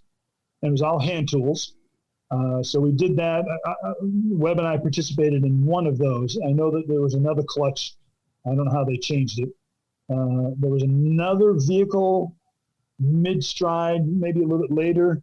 They, for some reason or other, they disengaged their differential lock. Ooh. and it burned up in the mud. And so they burnt their center differential out, their transfer case, burnt their transfer case out. And so they had a helicopter bring in a gearbox complete. And I think Webb helped them with that while I was doing some other work on our truck. And then, of course, everybody pitched in, to help them change that gearbox. So, there was that kind of stuff going on the event. And so that put, 20 some odd trucks in the event, 17 countries, 5 or 6, 7 other vehicles. So you're looking at 22 trucks total. We got to this one major river crossing, and then I think it was a game warden's house. We'll call it that. Big mud hut kind of thing. And it was a nasty river crossing. I remember there's a picture of our truck in there where basically the back windows are underwater. You can see it. And I'll never forget this, because Barry had his radio thing around his neck and went, "Barry, you're going to drown, bro. You need to do something with that." It's like, "I'm not going to lose my recording there." Okay, whatever. And so we get out of that, and we sat there, the first group. We were there for an overnight. So 2 days, waiting for the rest of the convoy to catch up. That's how spread out they were.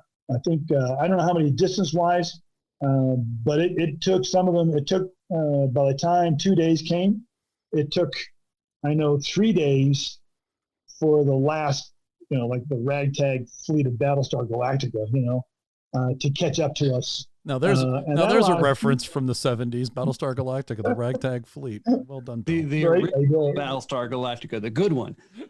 The good one, yeah. And I'll never. That's what it reminded me of. It was like, holy cow, and so that gave us, let's call it the lead group, time to.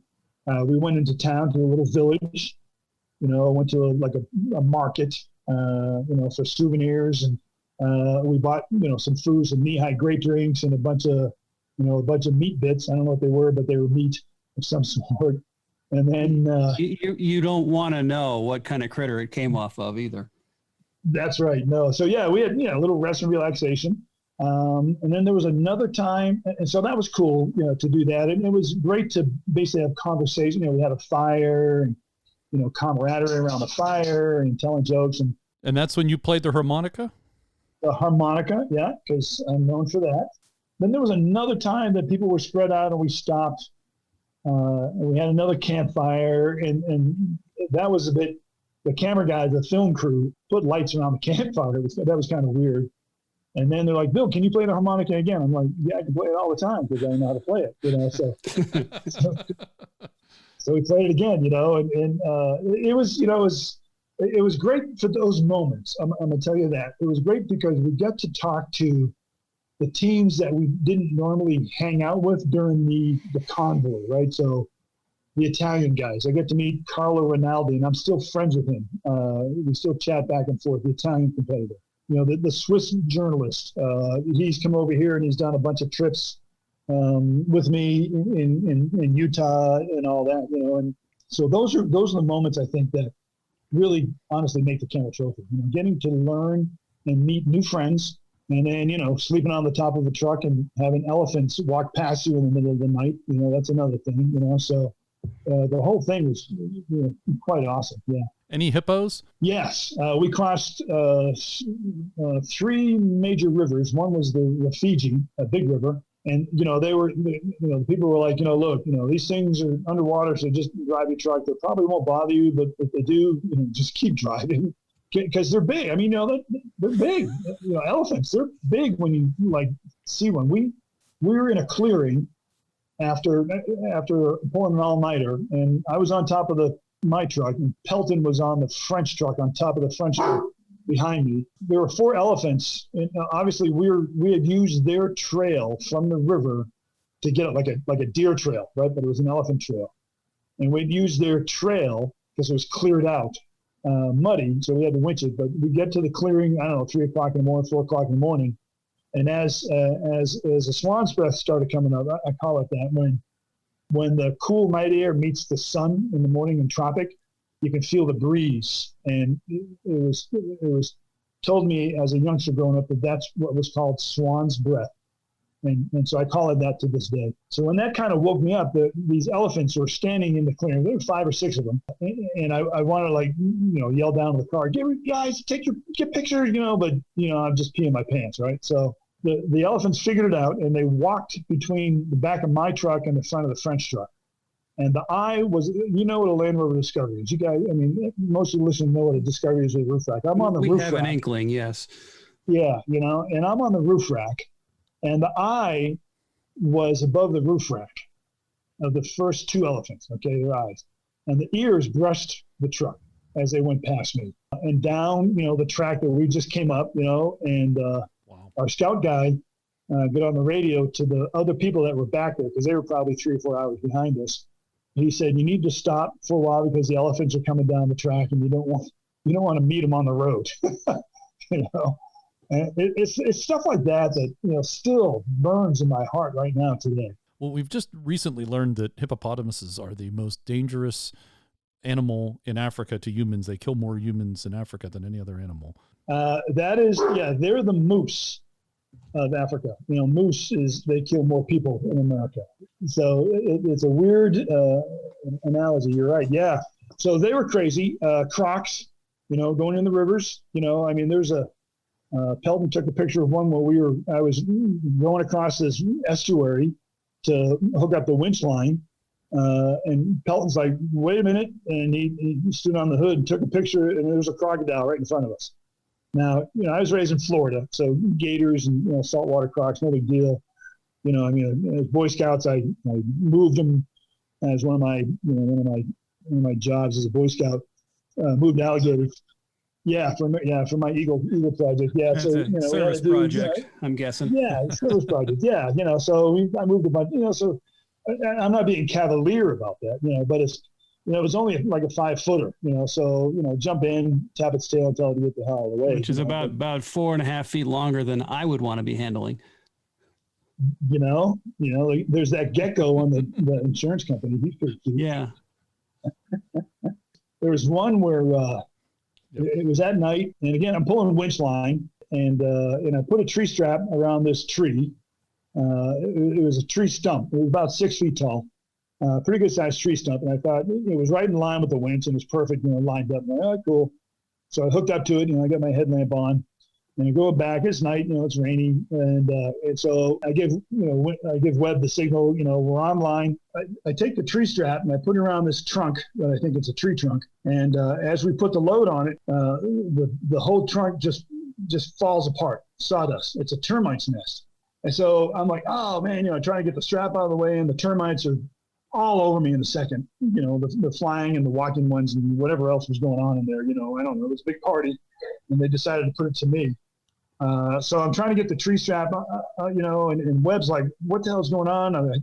We're not moving. The truck's not moving. And I had to basically throw all that stuff on there. And where we were at this muddy creek, I just went in there and dove into it and rolled all over, just the termites off. I mean, what was that movie where Arnie Schwarzenegger jumps into the creek to covers himself with mud for the Terminator guy, I felt like that's what I was, and they were all, of course, everybody's laughing, man, nice tree you picked there, Bill, So it's the weird things, the little things, right? Yeah.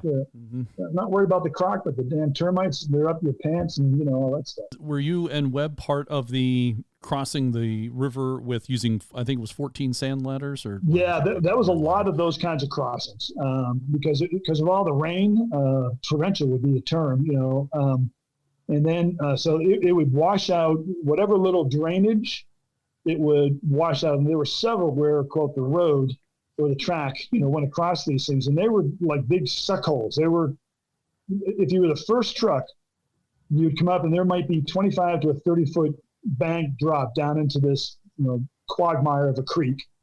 And then you could see the road on the other side. And it may be, a couple 100 yards or whatever, or 100 yards or 50 yards, whatever. And so if you're the first truck, you're kind of like, well, screw it. You just drive off the bank, and drop it into the because it's a rental, right? So it's a Land Rover, for crying out loud, So you just drop it off into whatever it was, and then you would get around the winch line. Obviously, a lot of preparation involved with this, people talking, making a plan, stuck assessment, all that kind of stuff, And you'd have your anchor points on the other side, for winching up. And then once you get 2 or 3 through, then it was kind of like a road, right? Then, there were times that they would lay out all of those sand ladder things, to make the road easier because you had 20 some odd trucks. And if you could get 1 or 2 through, that's great. But, you've got to get the mechanics trucks, the communication truck, and all those 110s are heavy. They had to be 8,000-9,000 pounds, So in winching and the groups that were associated as the teams were associated with them, had to work their butts off to get all of them across all those crazy things. I think we did 4 or 5 of those types of crossings easy. Overall, it's not about being in the lead for the whole entire CAMEL Trophy because this is partly a timed rally. Like you going too fast is points deducted, and I guess obviously going too slow is points deducted. So you're trying to stay on a timed route and traveling. So but also helping out the rest of the team. That I guess Alt and the support trucks is overall helping the whole event too. Well, kinda. So so there are 12 special tasks. That's how you win the CAMEL Trophy. You win those. Then there's the Team Spirit Award, and throughout the whole convoy, the entirety, if you're the guy that helps the most, and people like you, and everybody votes on it, then you win the Team Spirit. And then then the competition sections of the special tasks, combined with the Team Spirit, then you come out with the overall CAMEL Trophy. So that's how that kind of works out. The total convoy across from Dar es Salaam to Bujumbura into Burundi, that's all movement. So you've got to get to Cleveland from Pittsburgh tonight, guys. Okay, cool. Well, we're going to have a special task. Without using any roads. Yeah, exactly. Yeah. And so you've got to be there by tonight because the next day you got to be up in Detroit. Okay. And then the next day, you got to be over to Chicago. All right? And then the next day, you got to be over to Omaha. And so if you're stuck doing winching in those transition stages for a day, now everybody's behind a day. And so you're not going to sleep tonight because you got to get to Omaha. Okay. Right. Amarillo by morning. And there's a whole lot of Iowa between Chicago and Omaha. Yes, indeed. That is correct. And it's all beautiful, wet, nasty black cotton soil that's full of sugar cane and rice paddies and grass. Yeah, it's Iowa after the corn's been harvested. That's the kind of the transition stages. And then, as you're moving about to get to your end goal, they throw these competition sections in to, that's how because it's a competition. So that's the competition. The point A to point B is not the competition except for team spirit. It's the 12 special stages or however many, they vary from year to year, is what the overall thing is. But it's also a journey, let's call it that. Can we make it as a group all the way to the capital city of Burundi by such and such a day? And, with a broken clutch or broken transmission or, trucks that are rolled over and it might take a day to get those things sorted. Those guys might have had to take a dirt road to kind of catch up with the rest of us. And then we still had to do the special tasks. Yeah, I think they took one special task out. I don't remember why they did it, but I think it was kind of like, look, we're way behind. And if we do a special task here, you're not going to catch your flight. So they took one special task out. I don't know which one it was, but they took one out so that we could, make up the time to make our flight out. So the advantage to being generally in the lead and being ahead during the transition phases allows you to rest, relax, and also repair the vehicle in preparation for that special task. What could put it that way? It was a different type of intensity, because trying to find the route versus just following was pretty intense, especially with, I think there's a lot of photos where the groups are all caught up in this big grassy field. And that's because, honestly, a lot of the people complained.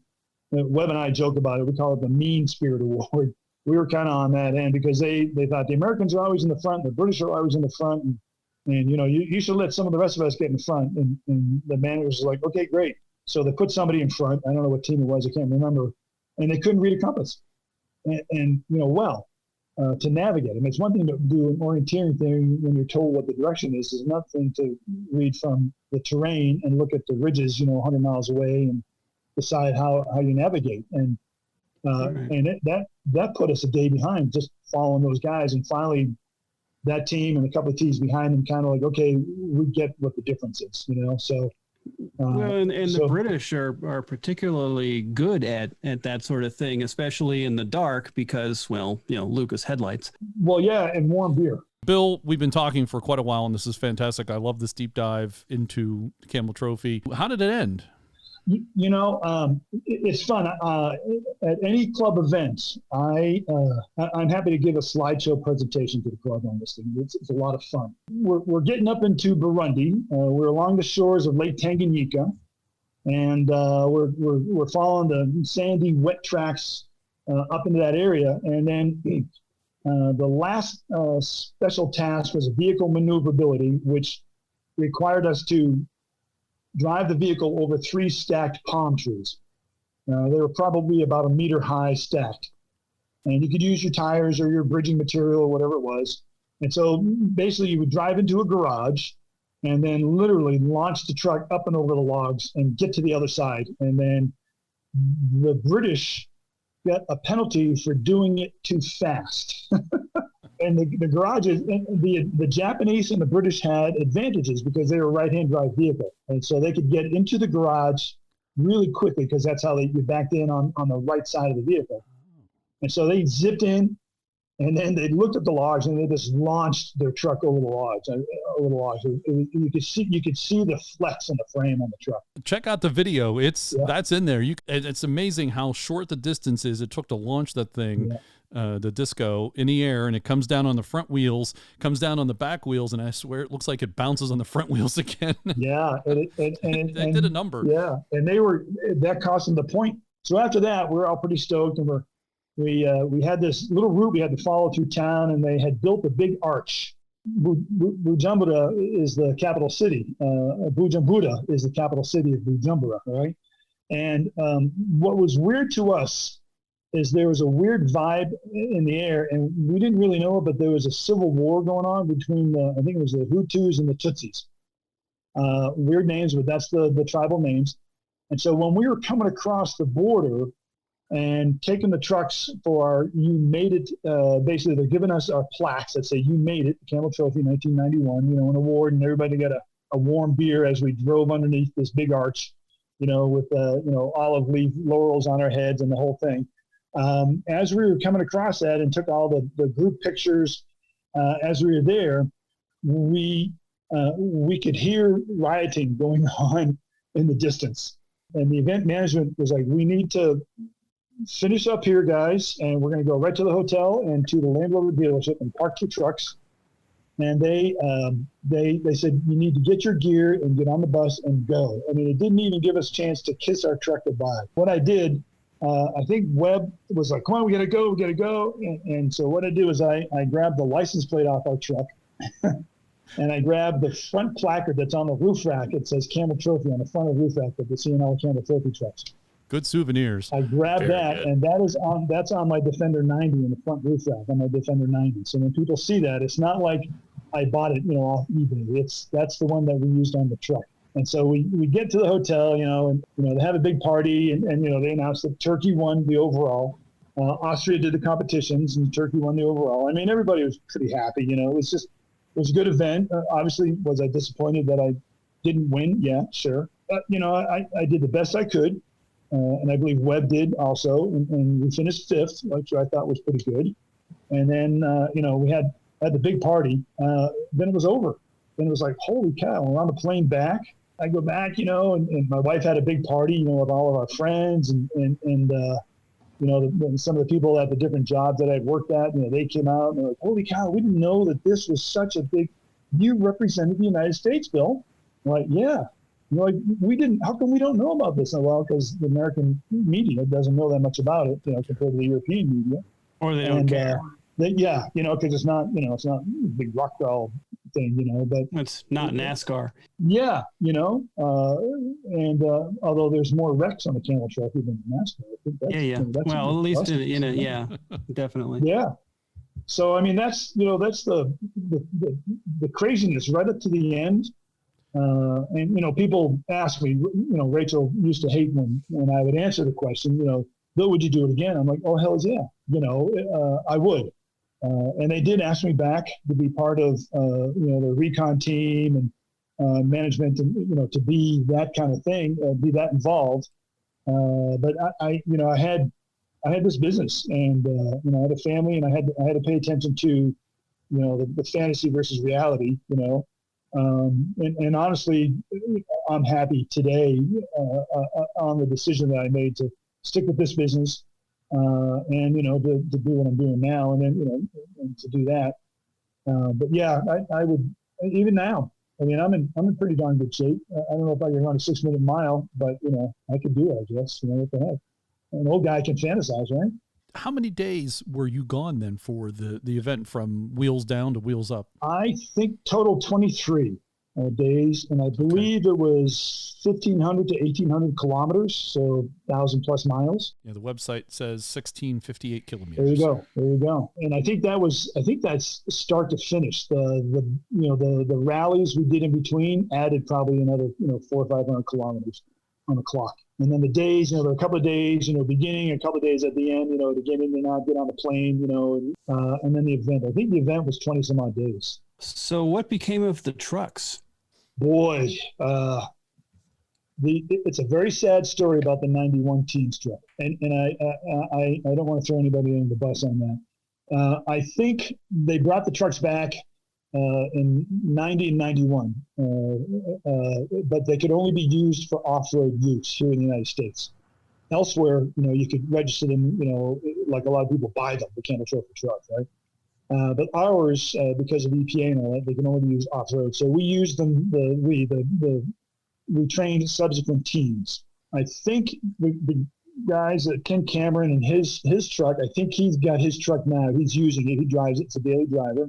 It is as it is. It's outfitted and fixed up, nicely, but it's the CAMEL Trophy truck.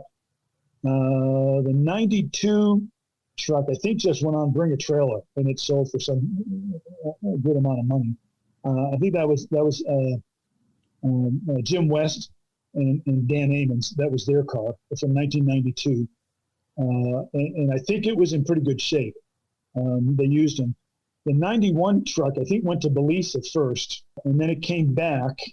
I don't know why Belize comes to my head, but it came back and it sat in a field, and I think somebody tried to steal it and put it on a trailer, and it on I-70, I think it fell off the trailer and rolled over and it wrecked it. And then I think it went back to the field, and then somebody else stole it, and it turned up in Telluride. Now, these are just things that I've heard over the years. So I kind of blame who was taking care of those trucks. I'm not going to mention any names. They should have had better, maybe a better loyalty to them, or that kind of thing. Esprit de corps is what I would. But that's the nature of the beast. So I don't know where our car is currently. I think Land Rover or the police or somebody said that's not your truck to the person in Telluride, but I don't know what happened after that. And I think either Tom Collins would really know the full story, and Webb Arnold might know the full story, but I haven't heard from those guys in a bunch of years, because we've just kind of, we weren't friends to begin with, just partners. And so we're like ships in the night. I see them every once in a while at some adventures. So I don't know. Yeah. But it did come back to the U.S. after the event and then disappeared from there. That's correct. Yeah. I Okay. believe there are three of the U.S. team cars came back to the States, 3 or 4. And I don't know, the 91, I don't know where it is, but like the 92, 93, I don't know about the rest of the other cars, but I know 2 or 3 of them are actually here in the States, and they're legally being driven now because of the age. How much damage was on your truck by the time you were done with it? I had the left trailing arm was bent that we had to straighten out with a hammer, and we fixed that. The right front fender, we smacked into a creek bed, and it bent the kind of brush bar back a little bit and dented the fender, the bumper, and put a little smiley face on there. Yeah, those brush cars are designed to do that. Yeah, exactly. Really, it's a grocery cart thing, but and then I don't think we sustained any other damage, because we really did try to take care of it, because it was our mule. You don't kill your mule, and we really did try to take care of it. Yeah. Seems to me like that ought to be a third category for the scoring. Who damages their vehicle the least? That's for sure. Yeah, or turn up the challenges, and whichever vehicle is still drivable at the end is the winner. There's guys. I think it was the Dutch team rolled theirs. It's in a video, and there's photos of it. They went up the bank across a big river. And I don't know why, but they turned sideways on it and rolled it full roll. And it sustained the damage. You can see stuff flying out. Back window popped out. Yeah, window pops out. Somebody's backpack falls out. And I think one of the guys got a little scratch on the head. But they were phenomenal trucks. Just the way they were built, little special vehicles, super heavy duty. Heavy springs, double springs. Roll cages, roll bars, a roof rack integral to the roll cage, and it did. It reminds me of like a commercial with Timex. It takes a lick and keeps on ticking. But to me, that's the days of Rover. When you could do that kind of stuff with a truck, and it would just start in the morning and keep on going. It was just short of abusive. We were running 50, 60 kilometers on a dirt road at night, and there'd be whatever, a log or a ditch or something, and now I'm out of drive, so I'm out in the brake and the throttle, to lighten the front end or load the left tire or the right tire, that kind of stuff, and so, but we would hit it. I know that half the people behind me didn't know how to drive that well to lighten the load on the tires, and they would just smack the snot out of those cars, and they would just keep on driving. It just amazed me what the abuse of those trucks. You drive a Defender as your daily. Is there a reason why that's happened and you didn't go disco following your CAMEL Trophy experience? Well, tailgates, my friend, tailgates. Now my NAS Defender has a door in the back, but I have 2 Range Rovers Classics, and so I always like the tailgates. And then when the 90 came into the country, because I met my wife when I got out of the Army in college, and she had 3 boys, and the Harley wasn't going to cut it, right? So we looked around. You might need a bigger sidecar for that. Well, you put one on the tank, one on the lap, and one hanging on the sissy bar in the back, and you have a good time, right? And can't do that now. And so we're like, we need a car. I'm like, okay. So I looked in the paper, and there it was, 1967 Series 2A 88-inch Land Rover for sale, a very reasonable price. And this was in 1975 when I got out of the Army. So 67, less than 10 years old, it was $900. Just a used car at that point. That's right, And so we drove that all over from Florida out to Colorado and all around. We did all the crazy stuff with it. And so, I'm a rover. My dad had a friend with Rovers, old Land Rovers. I know what they are. My Scoutmaster had an old Land Rover. He had a 66 2A. So I had that affinity, And so when the 90s came into the country, my wife said, yeah, she was like, that'll make your business look better than driving a Jeep. That's what she said. More refined, So I bought the 90 new in November of 1994. In 96, we bought our Range Rover Classic. And I still use that today. Both trucks are, driven in the vehicle. I've got 4 Land Rovers for student driving. We joke about it. They're only driven to school. That's off-road school. Big student driver placards on them. Yeah. Yeah. Boy, time flies. And again, I'm humbled by you even wanting to listen to some old guy talk about old days, But you're kidding? An audience with Yoda?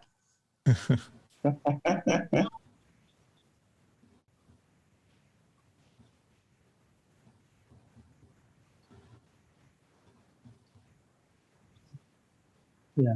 No, literally the Yoda of off-roading. It's heady stuff, guys. It's heady stuff. But Bill, you are now the guy. Now I forgot his name. I didn't write it down. That you said that you looked up to, had done the Jeep off-roading. That's where you are now, Bill. And it's phenomenal to be able to talk with people like yourselves and your listeners who, bless their heart, want to hear about this stuff. Because I think. I did a slideshow just recently at a Land Rover dealer in Columbus, Ohio. I'm going to give them a shout out, Land Rover Easton. Thank you very much. Awesome name. The local Green Oval Guild showed up en masse. Yeah, they're a good club. They really are. And there were, I don't know how many people were there because I lost count, but the dealer guy was like, holy cow, this is phenomenal. And the parking lot was filled with across the board Land Rovers, right? And there's even one token Jeep in there, of course. He had a brand new Defender 90 and the Defender 110 or whatever they call the new Defender. But out in the front with older Rovers, he had a 109 out there. To see that and to continue the legacy, and to me that's important. I mean, obviously there are new Defenders and new Discoveries, LR3s, LR4s, all that kind of stuff out there too. But the people came to hear about the Land Rover days, right? And I'm a Rover geek big time. That's what I like doing.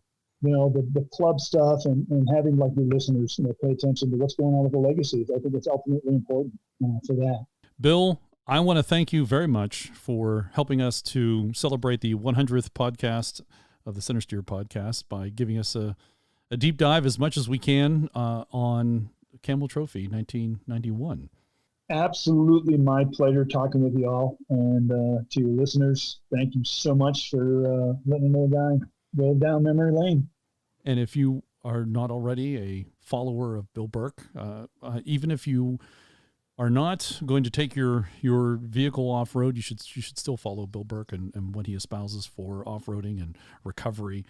Go out to find an event that Bill is at, see him present on recovery or even on his CAMEL Trophy experience, and it's worth it. If on a personal note, Bill, I think we've become friends, and I want to thank you for that. You're a very kind and good individual. Well, thank you, John. I appreciate that because that's why we are friends.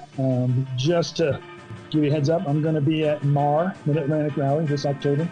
And then I will not make the national rally because I have work that interferes with that out in Moab. Catch up to me. I'm very approachable. Thank you so much for your time.